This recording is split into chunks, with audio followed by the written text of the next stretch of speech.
Atom bomb Pakistani, target ईरानी, अरब युद्ध का mastermind Saudi.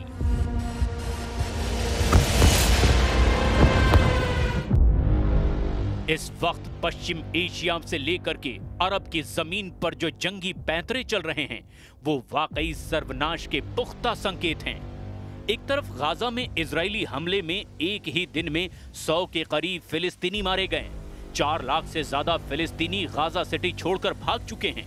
तो वहीं दूसरी तरफ राष्ट्रपति ट्रंप ने सऊदी अरब के प्रिंस मोहम्मद बिन सलमान के साथ मिलकर ईरान के खिलाफ ऐसी परमाणु चाल चली है जिसने ईरान को बैकफुट पर करना शुरू कर दिया है। हैरानी की बात तो यह है कि अमेरिका और सऊदी अरब ने मिलकर पाकिस्तान को अपना पहला परमाणु मोहरा बनाया और फिर अरब की जमीन पर सऊदी अरब को पाकिस्तान के परमाणु बम के जरिए परमाणु संपन्न देश बनने का रास्ता साफ कर दिया है। चौंकाने वाली बात तो यह है कि जो दावे किए जा रहे हैं कि सऊदी अरब और पाकिस्तान की परमाणु हथियारों की डील इजराइल और भारत को ध्यान में रखकर की गई है, उस दावे को ठेंगा दिखाते हुए अब पता चला है कि सुन्नी मुस्लिम देश सऊदी अरब शिया मुस्लिम देश ईरान को टारगेट करने के लिए पाकिस्तान को परमाणु मोहरा बनाकर इस्तेमाल कर रहा है।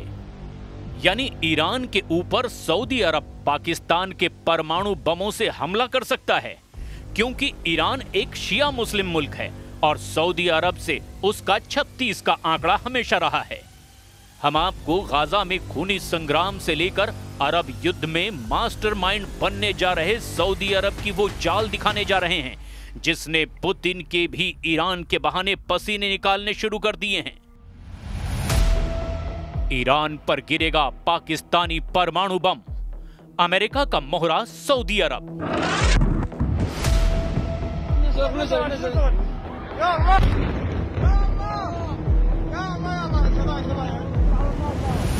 अब आप ये जान लीजिए कि 9 सितंबर को जब कतर पर इजराइल ने जबरदस्त मिसाइल हमला किया तो हमास के 5 नेताओं समेत 6 लोगों की जान चली गई।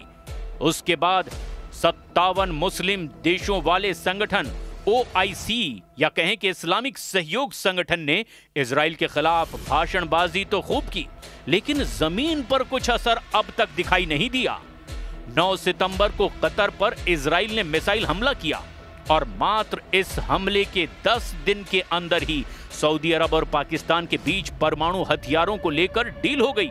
या यूं कहें कि सऊदी अरब के बेतहाशा कर्ज में डूबे पाकिस्तान ने अपने परमाणु हथियार सऊदी अरब को एक तरह से बेच ही दिए। एक्सपर्ट्स का दावा है कि इस पूरी परमाणु और युद्ध की डील के बीच अमेरिका के राष्ट्रपति ट्रंप हैं, जो ईरान के साथ साथ रूस को भी पश्चिम एशिया में कमजोर करना चाहते हैं, क्योंकि ईरान ही ऐसा इकलौता मुस्लिम मुल्क है जो रूस का आंख मूंद कर यूक्रेन युद्ध में साथ दे रहा है, और ईरान ही इकलौता ऐसा शिया मुल्क होने वाला है जिसके पास अपने दम पर खुद के हथियार हो सकते हैं। पाकिस्तान और सऊदी अरब ने 17 सितंबर को रियाद में एक रणनीतिक पारस्परिक रक्षा समझौते पर हस्ताक्षर किए। इस समझौते पर पाकिस्तानी प्रधानमंत्री शहबाज शरीफ, सेना प्रमुख फील्ड मार्शल आसिम मुनीर और सऊदी क्राउन प्रिंस मोहम्मद बिन सलमान ने हस्ताक्षर किए। ये समझौता 9 सितंबर को कतर पर हुए इजरायली हवाई हमले के लगभग 10 दिन बाद हुआ, जिसमें हमास नेताओं को निशाना बनाया गया। कई रक्षा विशेषज्ञों ने दावा किया कि इस समझौते से भारत और इजराइल को खतरा बढ़ गया है। हालांकि पाकिस्तान की रहने वाली किंग्स कॉलेज लंदन में डिपार्टमेंट ऑफ वॉर स्टडीज में सीनियर फेलो आयशा सिद्दीकी के मुताबिक सऊदी अरब ने यह सौदा ईरान को ध्यान में रखते हुए किया है। आयशा सिद्दीकी ने यह भी कहा कि इस सौदे को अमेरिका का समर्थन हासिल है। एक मीडिया में लिखे लेख में आयशा सिद्दीकी ने कहा कि इस समझौते के समय पाकिस्तान में 2 व्यापक प्रभाव पैदा किए। पहला ये कि इजरायली आक्रमण से भयभीत और अपने सहयोगियों की सुरक्षा के लिए अमेरिका पर भरोसा न करने वाला सऊदी अरब सुरक्षा के लिए पाकिस्तान की ओर देखने लगा, और दूसरा ये कि ये समझौता एक व्यापक सुरक्षा समझौते की ओर ले जा रहा है जिसमें पाकिस्तान मध्य पूर्व में शांति का गारंटर बन सकता है। ऐसी अवधारणाएं निश्चित रूप से भारत के साथ हाल ही में युद्ध की स्थिति के बाद खास तौर पर अमेरिकी राष्ट्रपति डोनाल्ड ट्रंप के 5 जेट मार गिराए जाने वाले बयान के बाद से बनी हैं। आयशा सिद्दीकी के मुताबिक 3 बातें ध्यान करने योग्य है। पहला, पाकिस्तान दशकों से सऊदी अरब की मदद करता रहा है। दूसरा, ये वास्तव में इजराइल का नहीं बल्कि ईरान का मामला है। और तीसरा, इस कदम को संभवतः अमेरिका की मौन स्वीकृति हासिल है। उनके इस बयान का आधार ये भी है कि अमेरिका कभी भी ऐसा नहीं करेगा जिसका नकारात्मक असर इजराइल पर पड़े। अमेरिका और इजराइल पक्के दोस्त हैं। कतर भी अमेरिका का खास है। इसके बावजूद अमेरिका ने इजरायली हमले को लेकर कतर का समर्थन किया। ये बताता है कि अगर सऊदी अरब अकेले अपने दम पर यह समझौता करता तो अमेरिका जरूर इसमें अड़ंगा लगाता, लेकिन अमेरिका ने ऐसा नहीं किया, समझौता होने दिया। सऊदी अरब ईरान के परमाणु हथियारों को इजराइल की तरह अपने अस्तित्व के लिए खतरे के रूप में देखता है। सऊदी अरब सुन्नी इस्लाम का नेता है, जबकि ईरान शिया इस्लाम का। ईरान तेजी से परमाणु हथियारों के विकास पर काम कर रहा है। ऐसी आशंका है कि उसके पास अभी इस वक्त वर्तमान में कई परमाणु बम बनाने लायक समृद्ध यूरेनियम मौजूद है। हालांकि हाल के ही समय में इजराइल और अमेरिकी हमलों के कारण उसके परमाणु कार्यक्रम को भारी नुकसान पहुंचा है। ऐसे में ईरान के परमाणु हथियारों से डरे मोहम्मद बिन सलमान अल सऊद ने एक दूसरे सुन्नी देश पाकिस्तान के परमाणु हथियारों को पाने के लिए ये रक्षा सौदा कर लिया।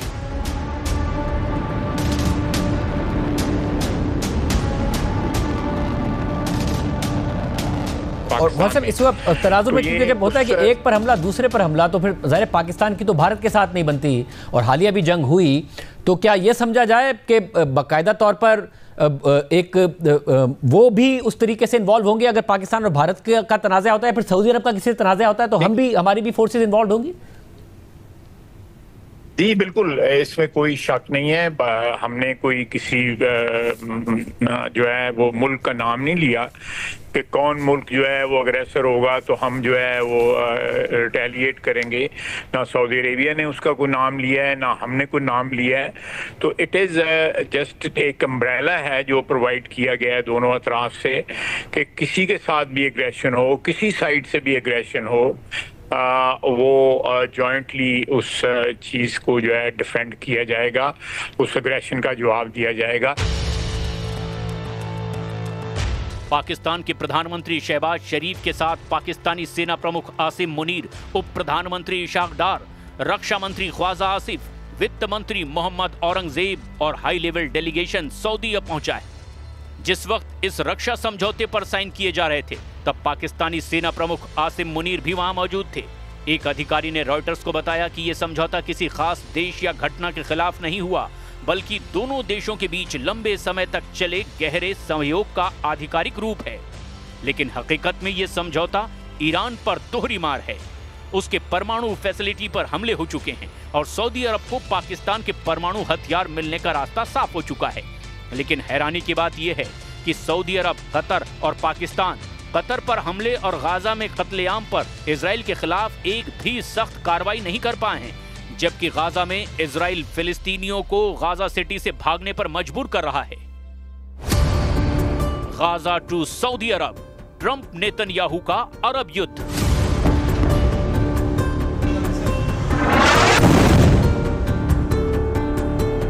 आप ये भी जान लीजिए कि पश्चिम एशिया से लेकर के अरब मुल्कों के बीच चल क्या रहा है। पहले गाजा के ताजा हाल को भी समझते हैं। कुछ घंटे पहले ही इजराइल ने एक बार फिर से गाजा के अलग अलग इलाकों पर बेतहाशा हमले किए हैं। 7 अक्टूबर 2023 से शुरू हुए हमास और इजराइल के बीच युद्ध में अब तक 65,208 फिलिस्तीनियों की मौत हो चुकी है। 1,66,271 लोग घायल हो चुके हैं। इजराइल ने गाजा सिटी और दक्षिणी इलाकों में जमीनी अभियान और स्ट्राइक बढ़ा दिया है। वहीं हमास का दावा है कि अब भी लगभग 6,50,000 इजरायली बंधक हैं। ऐसा दावा किया जा रहा है कि गाजा सिटी में इजराइल जो कर रहा है उससे साफ हो रहा है कि उसका मकसद एथनिक क्लींजिंग करना है।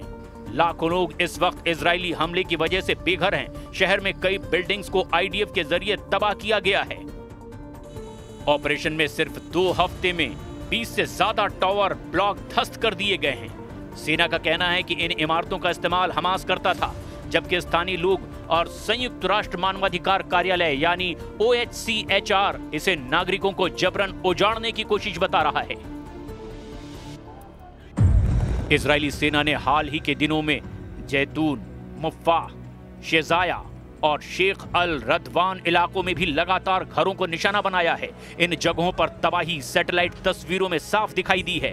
गाजा की NGO नेटवर्क के प्रमुख अमजद अल चावा का कहना है कि गाजा सिटी की 65% से ज्यादा इमारतें और घर अब तक तबाह और बुरी तरह से बर्बाद हो चुकी हैं। सबसे ताजा हवाई हमले में 91 से ज्यादा फिलिस्तीनी इजरायली हमले में मारे गए हैं। वीडियो में भी कुछ ही मिनटों में हवाई हमले में 2 मिसाइलें इमारत के आधार पर गिरी और पूरी इमारत 6 सेकंड में ही ढह गई। धूल और मलबे ने आसपास खड़े सैकड़ों फिलिस्तीनी टैंकों को घेरे में देख लिया। इजराइल के वित्त मंत्री बेज़लेल स्मोट्रिच ने पहले ही कह दिया है कि गाजा का बड़ा हिस्सा पूरी तरह नष्ट कर दिया जाएगा और आबादी को मिस्र सीमा के पास छोटे हिस्से तक सीमित किया जाएगा। वहीं सेना के प्रवक्ता लेफ्टिनेंट कर्नल नदान शोशानी का कहना है कि गाजा को पूरी तरह मिटाने की कोई रणनीति नहीं है। ऐसे हालात में साफ कहा जा सकता है कि अमेरिका और इजराइल ने मिलकर के अब अरब देशों को पूरी तरह से कंट्रोल कर रखा है और ईरान को इसीलिए टारगेट कर रहा है ताकि रूस को कमजोर किया जा सके। अब देखना यह होगा कि पाकिस्तान के परमाणु बम ईरान के खिलाफ इस्तेमाल होते हैं या नहीं।